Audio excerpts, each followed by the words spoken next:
ఎన్నికైన వారము. మనం ఎవరమమ్మా? ఎన్నికైన వారము. ఎవరు ఎన్నిక చేసుకున్నారు మనల్ని? ఎందుకు ఎన్నిక చేసుకున్నారు? ఇప్పుడు రాజకీయ నాయకుల్ని ఎవరు ఎన్నిక చేసుకోవాలి? ప్రజలు చేయాలి. ప్రజలు చేస్తే వాళ్ళు ఎన్నిక చేయబడతారు. ప్రజల ద్వారా వాళ్ళు ఎన్నిక చేయబడతారు. ప్రజల ద్వారా ఎన్నిక చేయబడిన ఏదైతే మంత్రులు ఉంటారో వాళ్ళు మన్ని పరిపాలిస్తారు. అర్థమైందమ్మా? వాళ్ళు మన్ని పరిపాలిస్తారు. రాష్ట్రాన్ని, దేశాన్ని వాళ్ళు పరిపాలిస్తారు. అయితే అదేవిధంగా మనకి ఉద్యోగాలు నియామకాలు జరుగుతూ ఉంటాయి కదా. ఏ ఉద్యోగం అయినప్పటికీ ఆ ఉద్యోగం నియమించిన ఆ యజమాని ఏదైతే ఉందో వాళ్ళు ఆ ఉద్యోగం కొరకు వాళ్ళు ఎన్నుకుంటారు, ఎన్నిక చేయబడతారు. ఎన్నిక చేయబడినప్పుడు ఆ ఉద్యోగ నిమిత్తం వాళ్ళు పనిచేస్తూ ఉంటారు. అయితే అదే విధంగా ఇక్కడ కూర్చున్న మన అందరినీ దేవుడు ఎన్నిక చేసుకున్నాడు. దేవుడి స్తోత్రం, హల్లెలూయా. దేవుడు మనని ఎన్నిక చేసుకున్నాడు అంటే ఏర్పాటు చేసుకున్నాడు. దేనికి ఎన్నిక చేసుకున్నాడు దేవుడు? దానివల్ల మనకి ఉపయోగం ఏంటి అనేది వాక్యం ద్వారా తెలుసుకుందాం. దేనికి మనని ఎన్నిక చేసుకున్నాడు, దానివల్ల మనకు ఉపయోగం ఏంటి, ఇంకోటి దేవుడు కూడా ఉపయోగం ఏంటి. మరి దేవుడికి ఉపయోగం ఉండాలా? ఉద్యోగం ఇచ్చే వాళ్ళు మనం ఎన్నుకుంటారండి. ఉద్యోగం చేయాలా లేదా? ఉద్యోగం చేస్తేనే కదా వాళ్ళకి ఉపయోగం.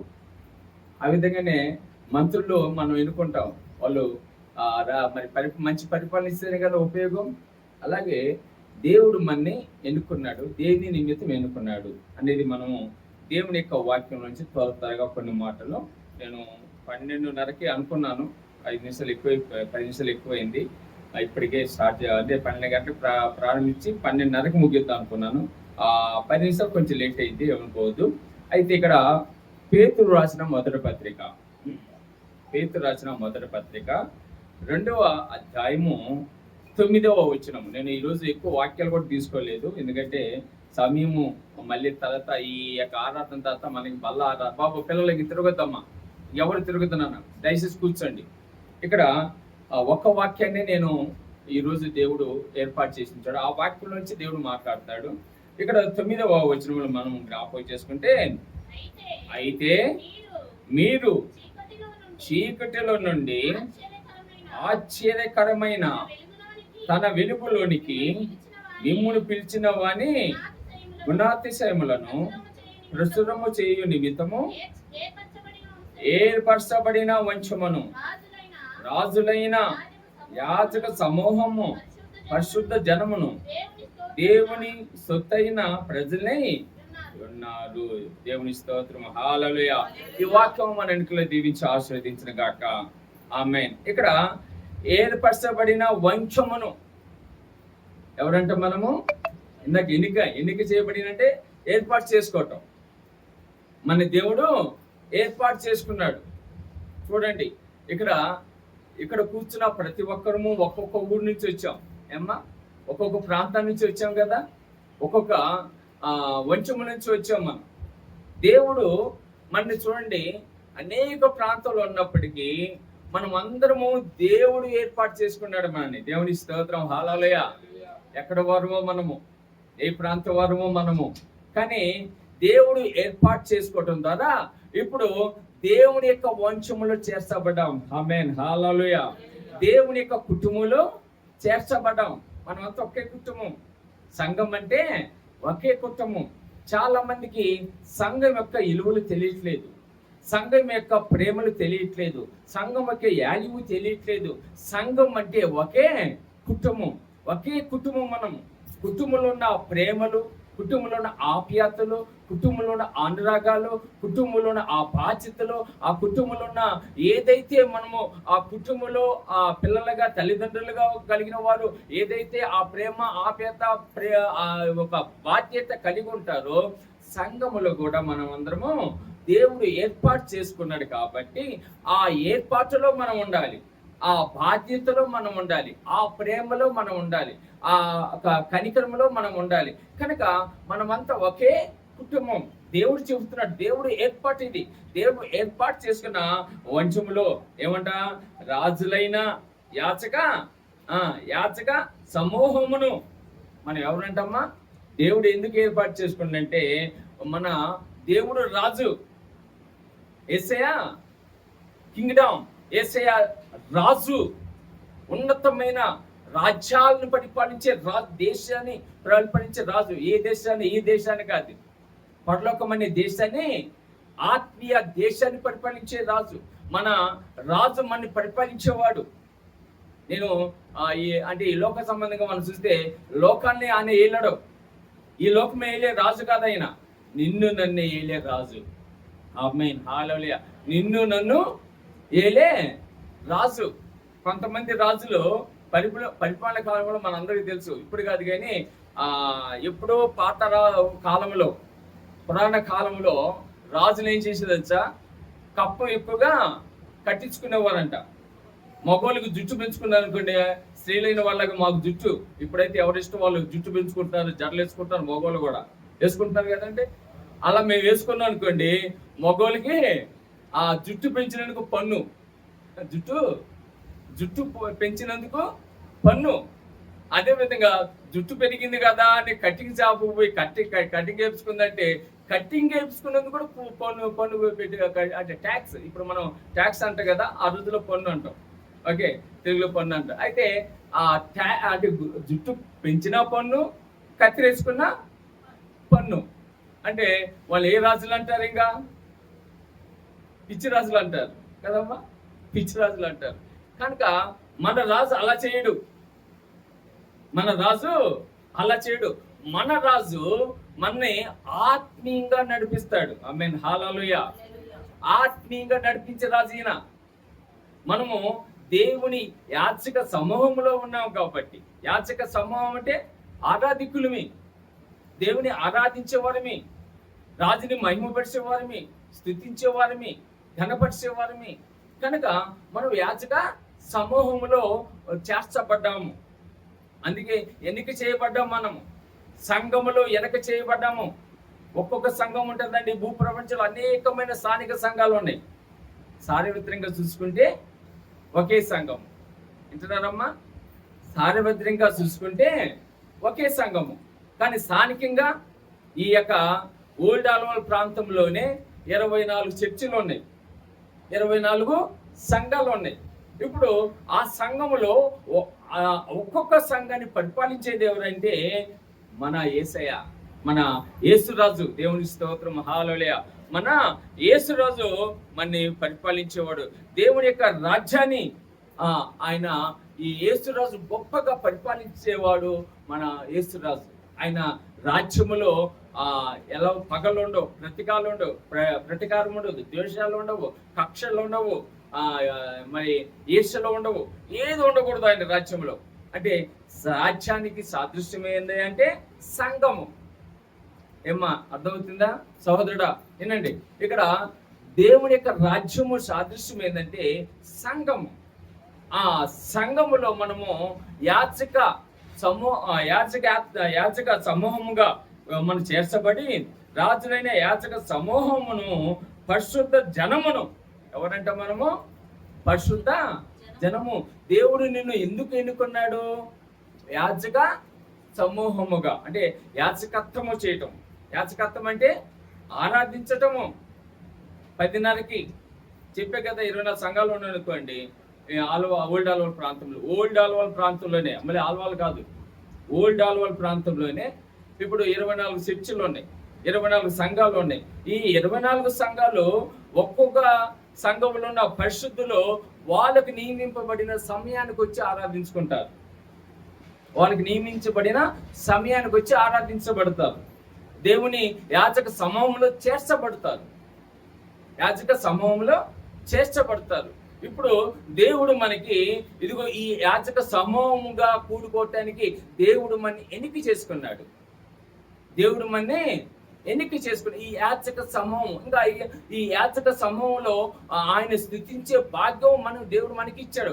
ఆ భాగ్యం పొందుకున్న మనము సంఘములో ఆత్మీయంగా బలపడాలి. సంఘములో ఆత్మీయంగా బలపడాలి. నాకు బాధ కలిగిస్తుంది అక్కడే.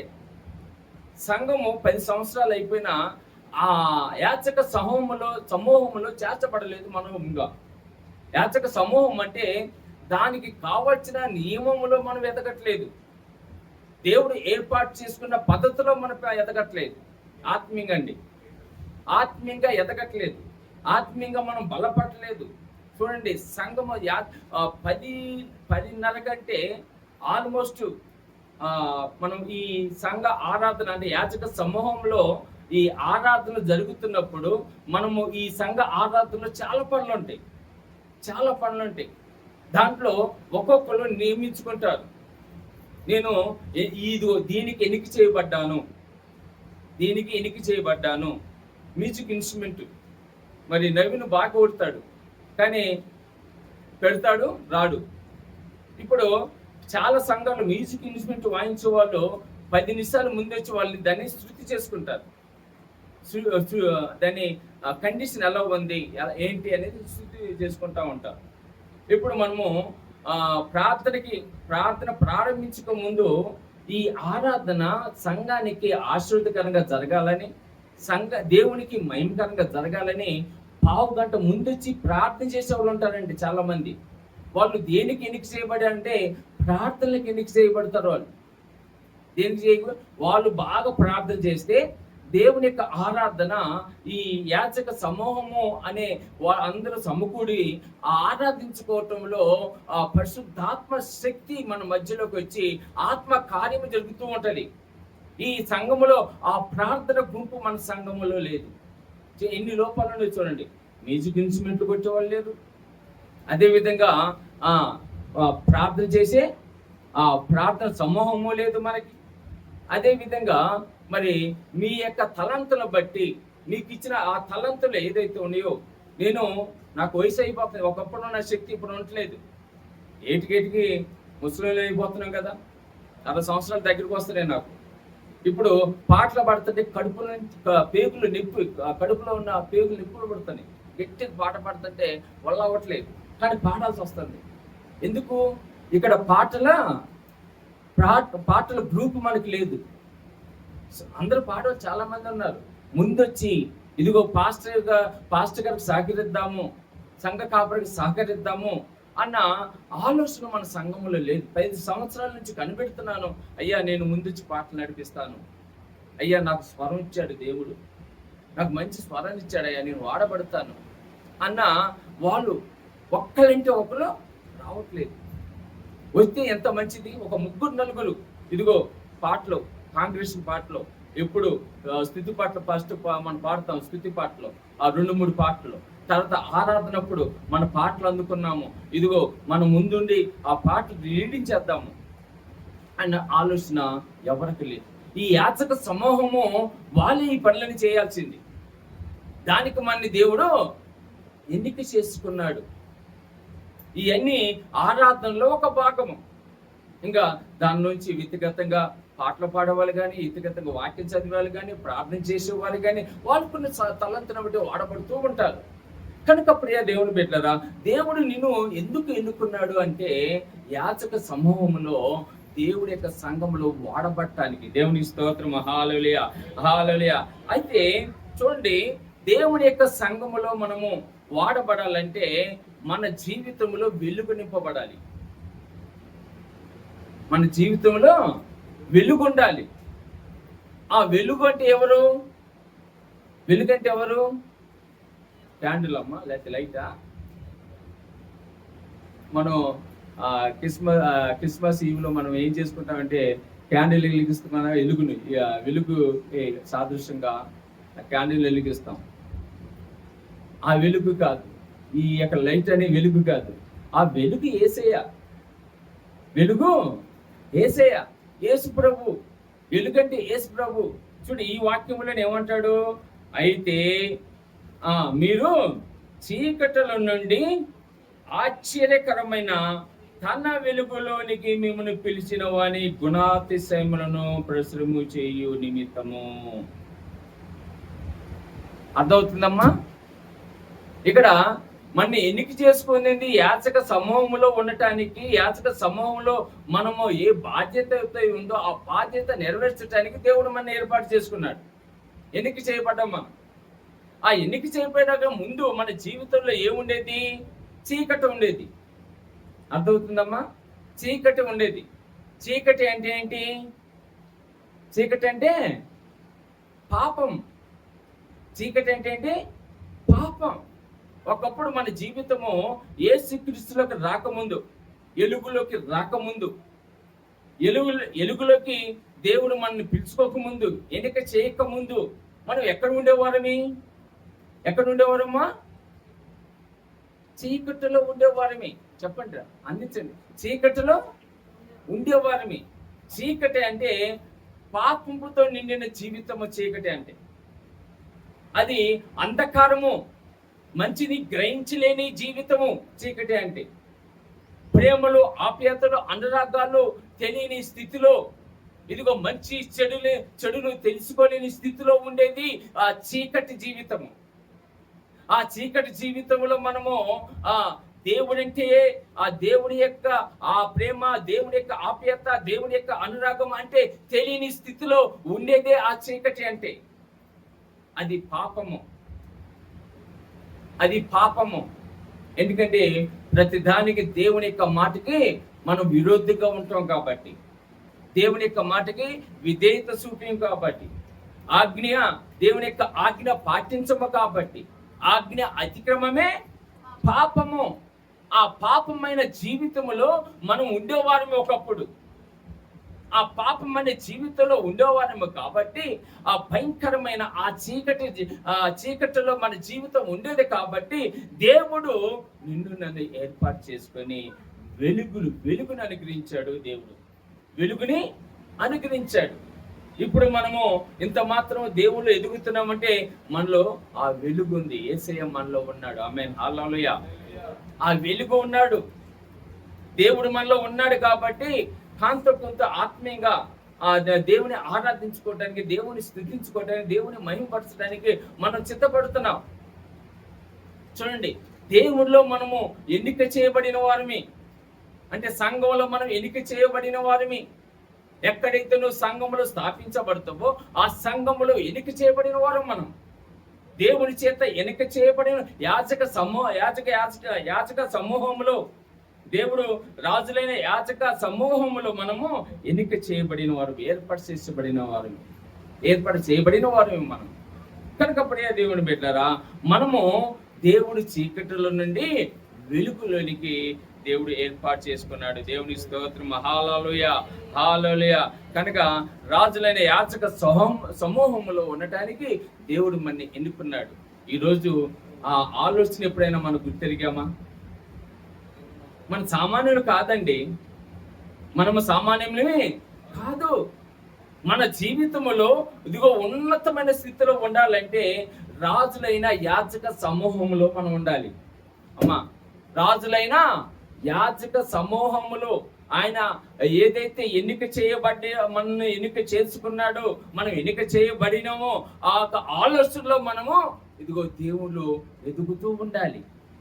అప్పుడు దేవుళ్ళు నువ్వు ఏదైతే ఇదిగో నియమంగా, నిష్ఠగా, దేవునిలో పరిశుద్ధంగా ఎదుగుతూ ఉంటావో, దేవుని యొక్క వెలుగులను ప్రకాశిస్తూ ఉంటావో, అప్పుడు మన కుటుంబంలో కూడా గొప్ప కార్యములు జరుగుతాయి. దేవుని స్తోత్రం, హల్లెలూయా. మన కుటుంబంలో గొప్ప కార్యములు జరుగుతాయి. మనకేమో దేవుని దీవులు కావాలి, దేవుని యొక్క ఆరాధన మనకు అవసరం లేదు. ఆరాధన అవసరం లేదంటే సంఘమే అవసరం లేదు. ఇంకా దేవుని యొక్క ఆరాధన మనకు అవసరము. దేవుడు నిన్ను ఏర్పాటు చేసుకున్నాడమ్మా. దేవుడు ఇక్కడికి నడిపించుకున్నాడు నిన్ను. దేవుడు ఏర్పాటులోనే ఉన్నావు. నువ్వు ఎన్నిక చేయబడిన దానివి, ఎన్నిక చేయబడిన వాడివి. కనుక నువ్వు రాజులైన యాచక సమూహములో ఆరాధనలో నువ్వు యాచకత్వము చేస్తూ, యాచకత్వం అంటే ఆరాధన, యాచకత్వము చేస్తూ దేవుల్లో ఉండాలి. ఆ చీకటి ఇంకా నీలో ఉండకూడదు. ఆ చీకటి లోకపు ఆలోచనలు నీకు ఉండకూడదు. చీకటి అంటే లోకపు తలంపులు నీకు ఉండకూడదు. చీకటి ఆ లోకపు సంబంధమైన పాపము సంబంధించిన ఆ రూపురేఖలు మనలో ఉండకూడదు. మనం ఇప్పుడు పరిశుద్ధులమి, మన పాపము వేసే రక్తం ద్వారా కడగబడం. ఈరోజు బలారాధనలో ఆయన మరణాన్ని జ్ఞాపకం చేసుకున్నట్టు. ఎవరి కోసం మరణించాడు? స్వార్థం కొరకు మరణించాడు ఆయన. ఏమైనా ఆయనలో ఏ స్వార్థము లేనివాడు, ఏ కపటము లేనివాడు, ఏ కలకము లేనివాడు, ఏ తప్పిదము లేనివాడు, ఏ పాపము లేనివాడు. ఆయన పరిశుద్ధుడు పరిశుద్ధుడు పరిశుద్ధుడు అని స్తుతియాగము చేయబడుతున్నవాడు. అలాంటి మహోన్నతమైన దేవుడు మనల్ని ప్రేమించి మన కొరకు శరీరదానిగా ఈ లోకానికి ఎత్తించి నువ్వు నేను పొందుకోవాల్సిన శిక్షను తన మీద వేసుకొని, ఇదిగో ఆయన శరీరము 39 కొరడా దెబ్బలతో చేర్చబడి ఆ రక్తము చిందించబడి ఆ రక్తం ద్వారా మన పాపములు కడుక్కొని తన ఇలువైన ప్రాణము దేవుడు మన కొరకు పెట్టినవాడు. దేవునికి స్తోత్రం, హల్లెలూయా. అంత గొప్ప దేవుడు మనకున్నప్పుడు, అంత గొప్ప రాజుల సమూహము, యాజక సమూహం మనకు ఉన్నప్పుడు మనం ఎలాగ ఉండాలి? ఒకసారి ఆలోచన చేసుకోండి. మనలోని చిన్న చిన్న లోపాలు, మీరు చిన్న చిన్న లోపాలే, పెద్ద లోపాలు, ఆ చిన్న లోపాలు మనం సరిదిద్దుకుంటే అప్పుడు మనము ఆ రాజైన యాజక సమూహంలో మనం ఇంకా ఇంకా ఆత్మీయంగా ఎదుగుతూ ఉంటాం. సమర్పణమైన జీవితం అదే. ఆ సమర్పణ మనలో ఉన్నప్పుడు ఆత్మీయంగా బలపడుతూ ఉంటాం. ఆత్మీయంగా మనము దేవుని కొరకు తాపత్రయపడుతూ ఉంటాం. ఎవరైనా వచ్చినా ప్రాణం ఇస్తావా, యేసయ్యని కాదు దేవుడు కాదని చెప్తూ అంటే నేను మాత్రము ప్రాణం ఇస్తాను, దేవుడు కాదని చెప్పను. ఎందుకంటే ఆ సమర్పణ నాలో ఉంది కాబట్టి దేవుడు నన్ను నిలబెట్టుకున్నాడు. ఆమేన్, హల్లెలూయా. దేవుడి ప్రధానమైన స్థానము నా జీవితంలో దేవుడికే నేను ఇవ్వాలి. అంతే. దేవుడు కొరకు జీవించాలి. దేవుడు కొరకు ఇదిగో మనం మన కొరకు ప్రాణం పెట్టిన యేసయ్య, ఇదిగో ఆయన కొరకు మనం హతసాక్షులుగా మిగిలిపోవాల్సి వస్తే ప్రాణమైన ఇవ్వాలి. అది విశ్వాసం అంటే. దేవుడు నిన్ను ప్రాణాలు పాడడు. ఆయన బలులు అర్పించమని చెప్పేవాడు కాదండి. పాత నిబంధనలు కూడా బలులు అర్పించాడంటే దేవుడు అడగలేదు. వాళ్ళకే వాళ్ళు నియమాలు పెట్టుకున్నారు తప్ప, నిబంధనలు పెట్టుకున్నారు తప్ప. దేవుడు ఇప్పుడు బలిని కోరేవాడు కాదంటాడు దావీదు. కనుక ప్రియ దేవుని బిడ్డలారా, మన జీవితంలో దేవుడు వెలుగు. చీకటి అంటే ఏంటో మనం ఒకసారి దేవుని యొక్క వాక్యంలో తీయండి. యోహాను సువార్త 3వ అధ్యాయం 19వ వచనం. 3వ అధ్యాయం 19వ వచనం. యోహాను సువార్త 3వ అధ్యాయం 19. అమ్మా, ఆ తీర్పు ఇదే, వెలుగు లోకములకు వచ్చును గాని తమ క్రియలు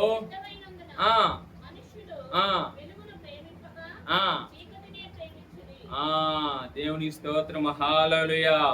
ఆ వెలుగు లోకములోనికి వచ్చాను. వెలుగు ఏమైందమ్మా? ఎప్పుడు వచ్చింది వెలుగు లోకములోకి? ఎప్పుడు వచ్చింది? యేసయ్య పుట్టడం ద్వారా. యేసయ్య పుట్టక ద్వారా వెలుగు. ఆయనే వెలుగు, ఆయన లోకంలో పుట్టాడు. కానీ చాలా మంది ఆ చీకటిలో ఉన్నవారు ఉన్నారే, ఆ చీకటిని ఇష్టపడుతున్నారు తప్ప, ఆ చీకటిలో జీవించడంలో ఇష్టపడుతున్నారు తప్ప, ఆ త్రాగుతనంలోనే ఆ త్రాగుబోతులుగా జీవించటం. త్రాగితే ఎంత నష్టమో మనకు తెలుసు అమ్మా. త్రాగుబోతులుగా జీవించడం అంటే వాళ్ళు త్రాగుబోతుతనానికి వాళ్ళు అలవాటు అయిపోయి అది ఎదుకొచ్చి ఎంజాయ్ అనుకుంటారు. కానీ దానివల్ల నష్టం ఎంత ఉంది? లింకర్ని సేవించడం ద్వారా, మద్యపానము సేవించడం ద్వారా ఎంత నష్టమో తెలుసా? దానివల్ల ఎంతమంది సంవత్సరాలు చనిపోతున్నారో తెలుసా? తెలిసి కూడా ఏం చేస్తున్నారు? చావటానికి సిద్ధపడుతున్నారు. అది దేవుని యొక్క వాక్యం సామెత గ్రంథం కట్లపాము లాంటిదంట. ఏంటమ్మా? కట్లపాము లాంటిది. ఏది? త్రాగుడు అనేది కట్లపాము లాంటిది. పాము పక్కన పెట్టుకుంటే ఎప్పుడైనా కాటేసింది తెలుసా? ఎప్పుడైనా ఆ పాము తన గుణం కాటేయటమే. కట్లపాము అంటే ఇంకా భయంకరమైన ఇసుపూరితమైన పాము అది. దానికి కడితే చాలా కట్లతో వచ్చి చనిపోతా అంటారు కదా. కట్లపాము అంత భయంకరమైంది. తాగుడు కూడా అంత భయంకరం. అయినా ఆ చీకట్లోనే ఇష్టపడుతున్నారు చాలా మంది. ఆ త్రాగుడితనానికే ఇష్టపడుతున్నారు చాలా మంది. అది దానివల్ల లంగ్స్ ఖరాబ్ అవుతాయి, లివర్లు ఖరాబ్ అవుతాయి, చివరికి హార్ట్ అటాక్ వచ్చింది అనే ఆలోచన తెలిసి కూడా దాని మీద పెద్ద అక్షరాలతో ఇప్పుడు ఆ సిగరెట్ బొమ్మ, సిగరెట్ బాక్స్ మీద పెట్టి మీద బొమ్మ ఉంటుంది కదమ్మా, ఏముంటుంది? క్యాన్సర్ బొమ్మలు వేస్తున్నారు కదా.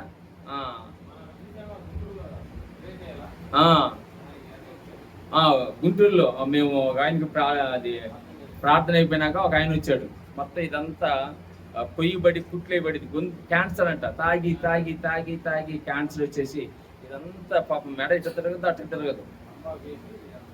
తంబాకు త్రాగుడు అంట, క్యాన్సర్ వచ్చేసింది.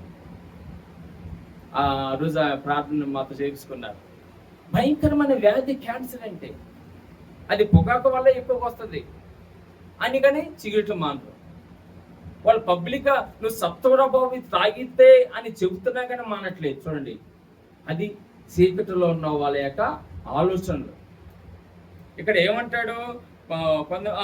వెలుగు లోకం వచ్చిన కానీ తమ క్రియలు చెడ్డవైనందున మనుషులు వెలుగుని ప్రేమింపకపోతున్నారమ్మా. క్రియలు చెడ్డవైనందువల్ల, ఎవరి క్రియలు? చీకటిలో ఉన్న వాళ్ళ క్రియలు చెడ్డవైనందువల్ల, ఒక తాగుడే కాదు, ఒక వ్యభిచారమే కాదు, ఒక దొంగతనమే కాదు, ఒక మోసకరమైన తనమే కాదు, ఒక లోక సంబంధించిన ఏ ఆలోచనలో ఉన్నా కానీ అవన్నీ చీకటికి సంబంధించినవి. ఆ చీకటి వల్ల మరణం అని తెలుసు, కానీ వెలుగుని ప్రేమించట్లేదు లోకం. లోకము దేని ప్రేమిస్తుంది? దూరం కొండలు ఎలా ఉంటాయంట? దూరం నుంచి కొండలు చూస్తే ఎలా ఉంటాయమ్మా? నున్నగా ఉంటాయి కదా. దగ్గరికి పోతే కానీ అక్కడ కొండంతా రాళ్ళు గుట్టపోసినట్టు కనబడుతుంది. అక్కడ రాయి రాయి రాయి చెట్లు కొమ్మలు ఉంటా ఉంటాయి, చెట్లు మీద కొమ్మలు. దూరం నుంచి చూస్తే అబ్బా ఎంత బాగుందో కొండ, నున్న కనబడుతుంది అనుకుంటాం చాలా మందికి. అలాగనే కానీ ఆ వెలుగును గుర్తించట్లేదు. ఆ వెలుగును గుర్తించిన వారు ఎలా ఉంటారో ఒక మాట చెప్పి నేను ముగిస్తాను, సమయం అయిపోతుంది. మొదటి యోహాను పత్రిక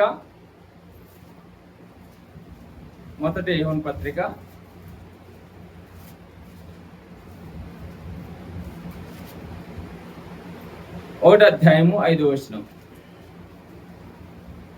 1వ అధ్యాయము 5వ వచనం. మేము ఆయన వలన విని మీకు ప్రకటించు వర్తమానమేమనగా దేవుడు వెలుగై ఉన్నాడు. దేవుని స్తోత్రం. చాలమ్మ. హల్లెలూయా. దేవుడు వెలుగై ఉన్నాడు.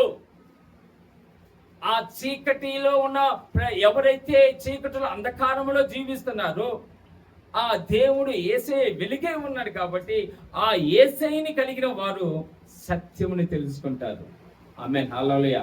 ఈరోజు మనము సత్యముని తెలుసుకున్నామమ్మా, యేసైని తెలుసుకున్నాం. ఎంత గొప్ప భాగ్యము, ఎంత గొప్ప ధన్యత. ఈరోజు ఆ ధన్యతలో మనం జీవిస్తున్నాం.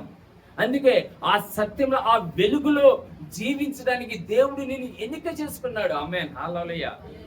సర్వ సత్యములో జీవించడానికి నిన్ను దేవుడు ఎన్నిక చేసుకున్నాడు. ఆమేన్. హల్లెలూయా. సర్వ సత్యంలో జీవించి ఆత్మీయంగా దేవుడి యొక్క నామంలో బలపడటానికి దేవుడు ఎన్నిక చేసుకున్నాడు. అందుకే మన సామాన్యులు కాదు, రాజైన యాచక సమూహము. మన్ని రాజు యేసయ్య నడిపించేవాడు కదా. చూడండి, పక్కన మన ఒకరోజు నాతో గడిపాడు ప్రభుదాస్ గారు. ఆ ప్రభుదాస్ గారు నోటించే మాట, నేను చేసే ప్రార్థనకి దైవజనుడు చేసే ప్రార్థనకి చాలా తేడా ఉంటుందని. అవునా? మీరు ప్రార్థన అంతంత మాత్రం చేసుకుంటారు, కానీ మేము గంటల తరబడి ప్రతి ఒక్కరి గురించి, ప్రతి కుటుంబం గురించి, ఎవరైతే ముక్కు తెలియని వాళ్ళ గురించి కూడా మేము ప్రార్థన చేయాలి. మాకు ఇచ్చిన బాధ్యత అది. ఆ బాధ్యతలో మేము ఉంటాం. ఎందుకంటే ఆ వెలుగుని మేము పొందుకొని ఆ వెలుగులో జీవించటము దేవుని కొరకు మేము సమర్పించుకొని దేవుళ్ళు ఎన్నిక చేయబడిన మా బాధ్యతను మేము గుర్తిరిగాం. ఇప్పుడు దేవుడు నిన్ను ఎందుకు ఎన్నుకున్నాడు? సమయాన్ని పోగొట్టుకుంటానికే. ఆరాధన సమయం 10:30 అంటే 10:30 కదమ్మా. ఏం లేదు, మీరు సింపుల్గా ఆరాధన సమయంలో ఆరాధన దేవుడికి ఇవ్వండి. మనకి దేవుడు ఏదైనా ఇవ్వాల్సింది, ఇప్పుడు మన పిల్లోడే ఉన్నాడు, ఇప్పుడు ఎగ్జామ్స్ టైంలో కదా చాలా మంది ఫెయిల్ అయిపోయారు. మన పోయిన సండే చెప్పాం కదా, ఒక పిల్లోడంట ఎగ్జామ్ ఫెయిల్ అవుతానే ముందే, రిజల్ట్ రాకముందే ఆత్మహత్య చేసుకున్నాడు. ఎంత పాపం అది, ఎంత ఘోరం అది. రిజల్ట్ రాలేదు, రిజల్ట్ వచ్చినా కానీ అరే రిజల్ట్ రాలేదు, నన్ను మా నాన్నలు కొట్టారు, మా నాన్నలు ఇబ్బంది పెట్టారు, లేకపోతే మా ఫ్రెండ్స్ ఏమైనా చేశారు అనుకుని చనిపోయి ఆత్మహత్య చేసుకుంటే అది వేరే. రిజల్ట్ వస్తాయి, నేను ఫెయిల్ అవుతాను, ఫెయిల్ అయితే మా నాన్న మా అమ్మలు ఇలా ఇబ్బంది పెడతారు, ఫెయిల్ అయితే మా ఫ్రెండ్లు ఇలా ఎగతాళి చేస్తారు అని ఊహించుకునే ముందే, రిజల్ట్ రాకముందే చనిపోయాడు, ఆత్మహత్య చేసుకున్నాడు. చూడండి, దేవుల్లో ఉన్న మనము, దేవుడు మన పక్షంగా కార్యం చేస్తాడు. ఆమేన్, హల్లెలూయా. ఒక నమ్మకము మనం పెట్టుకున్నప్పుడు మనము ఎలా ఉంటాము, టెన్షన్ పడము. అన్ని భయంకరమైన సంఘటనలు జరుగుతున్నా మాకు ఒక పక్క మా సంతోషాన్ని పాడు చేయాలని చూస్తున్న సాతానుడు, నేను మాత్రం అదరట్లేదు, బెదరట్లేదు. ఏమండి అయ్యా, బొసు పోయింది అనగానే నేను టెన్షన్ పడట్లేదు. ఎందుకు? పోతే దేవుడి చిత్తం అయితే బస్సు ఉంచుతాడు. ఏమ్మా, దేవుడి చిత్తం అయితే నేను వెళ్ళిందాక బస్సు ఉంచాడా లేదండి? నేను వచ్చిందాక 11 గంటలకు వెళ్ళాలి, 11:20 బస్సు, అంటే 20 నిమిషాలు లేట్, 10 నిమిషాలు లేట్ అయింది. ఆ 10 నిమిషాలు బస్సు వెళ్ళిపోవాలి, కానీ మేము వచ్చినాక 5 నిమిషాల తర్వాత ఆ బస్సు వచ్చింది. అంటే బస్సుకి 20 నిమిషాలు లేట్ చేశాడు దేవుని స్తోత్రం, హల్లెలూయా. ఏమాత్రం ఒక 5 నిమిషాల ముందే 10 నిమిషాలు అయితే వాళ్ళు ఆగరు, ఎందుకంటే ప్రైవేట్ వాళ్ళు కదా. ప్రైవేట్ వాళ్ళు ఏముంది, మనం మిస్ అయింది ఇంకో మధ్యలో నడితే ఎక్కించుకుంటారు, ఇంకో డబ్బులు నడుగుతారు, డ్రైవర్ కండక్టర్ డబ్బులు పంచుకుంటారు, సీట్లు అమ్ముకొని. కానీ నా దేవుడు నా కొరకే, నేను 20 నిమిషాలు లేట్ అయినా కానీ నా కొరకు ఉంచాడు. నేనైతే ఏం టెన్షన్ వల్ల వచ్చిపోయింది అంతే. నా దేవుడు ఉంచుతాడని నాకు నమ్మకం, ఉంచాడు, అట్నే కంగారు పడలేదు. దేవుడు ఎంత గొప్పవాడు చూడండి. కనుక మనము ఎన్నుకున్న దేవుడు మన ఆ చీకటి నుంచి వెలుగులోకి రప్పించుకున్నాడు, రాజైన యాజక సమూహంగా మనం మార్చుకున్నాడు. కనుక సామాన్యులుగా కాకుండా ఆత్మీయంగా మీరు ఎదగటానికి ప్రయత్నం చేయండి, ఆత్మీయంగా బలపడండి. అదే మీకు దీవులు. మీరు ఎంతగా ఆత్మీయంగా ఎదుగుతూ ఉంటారో మీ కుటుంబం అంతగా ఆశీర్వదించబడుతుంది. దేవుని స్తోత్రం, హల్లెలూయా. సంఘంలో మీరు ఎంతగా దేవుని కొరకు తాపత్రయపడుతూ ఉంటారో మీకు కావలసిన దేవుడు అంతగా అనుగ్రహిస్తూ ఉంటాడు. మీరు నిర్లక్ష్యం చేసే కొద్దీ దేవుడి కార్యములు కూడా నిర్లక్ష్యంగానే ఉంటాయి, దేవుడి కార్యములు కూడా స్లోగానే ఉంటాయి. మనం స్లో అయిపోయాం కదా, మనం నిదానిస్తున్నాం కదా. మనకు ఆశ ఉన్నప్పుడు దేవుడు ఆశని తీరుస్తాడు, ఆశ కలిగిన ప్రాణాన్ని దేవుడు తృప్తిపరుస్తాడు. కనుక ప్రియ దేవుని బిడ్డారా, మనము ఎన్నికైన యాజక సమూహంలో, రాజైన యాజక సమూహంలో మనం దేవుడు ఎన్నిక చేసుకున్నాడు కాబట్టి ఆ యాజకత్వంలో ఆత్మీయంగా బలపడండి, ఆత్మీయంగా స్థిరపడండి.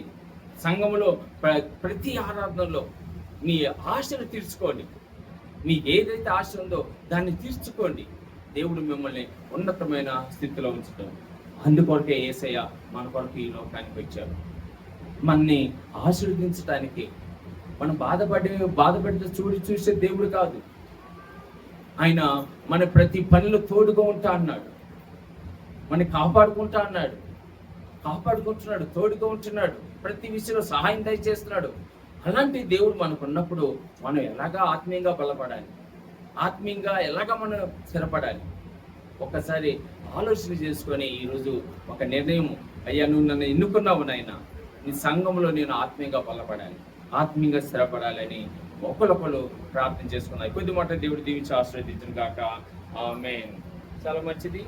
చిన్న ప్రార్థన, అందరికీ మూసుకున్నట్టయితే ఎవరికి వాళ్ళు ప్రార్థన చేసుకునే మా ప్రభువా నీకే వందనములు స్తోత్రములు చెల్లించుకుంటూ ఇది